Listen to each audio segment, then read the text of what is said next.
warahmatullahi wabarakatuh. Karena dari kelompok 8, di sini kami akan menguji berbagai zat yang bisa dijadikan sebagai indikator alami. Saya Miftah Hayati, saya Safiarni, dan kami akan memulainya. Di sini kita akan menggunakan 6 jenis zat dari mahkota bunga ataupun umbi-umbian. Yang pertama ada ekstrak mahkota bunga kenikir, yang kedua ekstrak kunyit, yang ketiga ekstrak wortel, yang keempat ekstrak mahkota bunga kembang sepatu, yang kelima ekstrak mahkota bunga bougainville, dan yang terakhir adalah ekstrak mahkota bunga mawar. Baiklah, zat pertama yang akan kita uji adalah kunyit.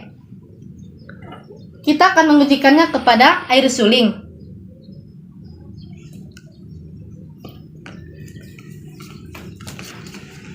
Selanjutnya pada air asam. Dan untuk larutan terakhir adalah air sabun yang bersifat basah.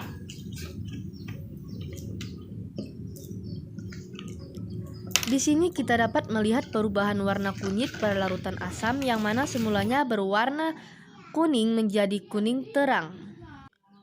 Maka dari itu, kunyit dapat dijadikan sebagai indikator untuk menguji berbagai jenis larutan.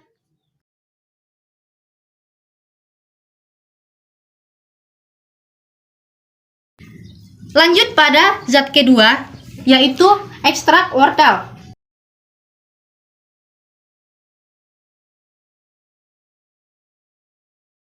Kita tuangkan pada larutan air suling. Selanjutnya pada larutan air asam.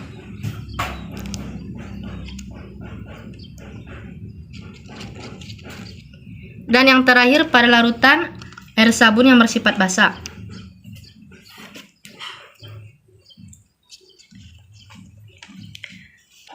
Setelah melihat perubahan warna wortel pada ketiga larutan, dapat kita simpulkan bahwa wortel tidak dapat dijadikan sebagai indikator alami karena dia tidak mengalami perubahan warna pada ketiga larutan. Larutan yang ketiga adalah ekstrak mahkota bunga kembang sepatu. Karena ada sedikit kesulitan dalam memperoleh ekstraknya, terpaksa hasil tumbukan langsungnya dimasukkan ke 3 larutan. Pertama, larutan air suling.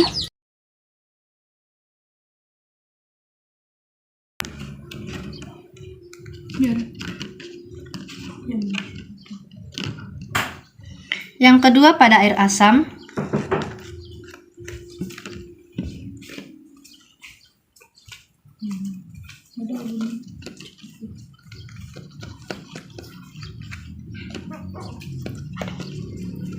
Selanjutnya pada larutan air sabun.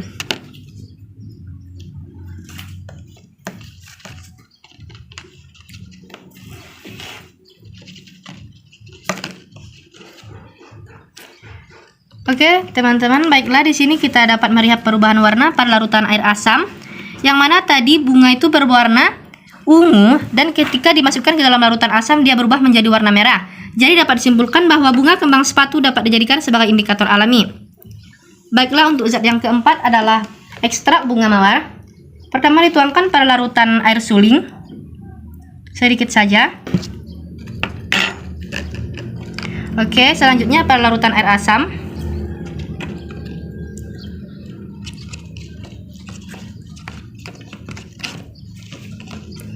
Untuk larutan ketiga adalah air sabun.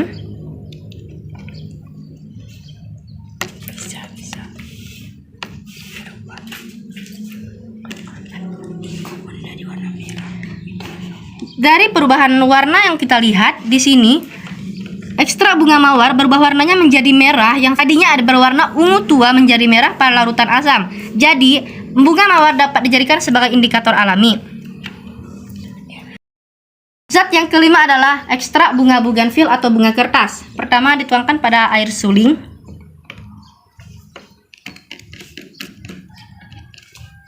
Selanjutnya pada larutan asam.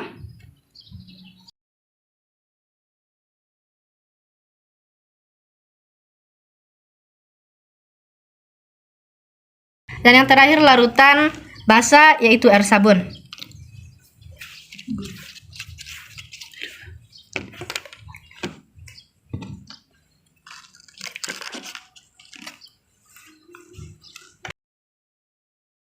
Jadi telah dituangkan pada ketiga larutan, dapat disimpulkan bahwa bunga bugenvil atau bunga kertas tidak dapat dijadikan sebagai indikator alami karena tidak terjadi perubahan warna pada ketiga larutan.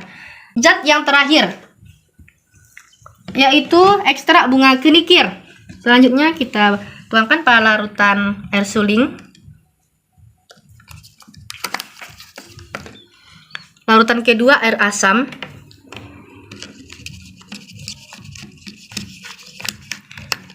Larutan ketiga basa atau air sabun.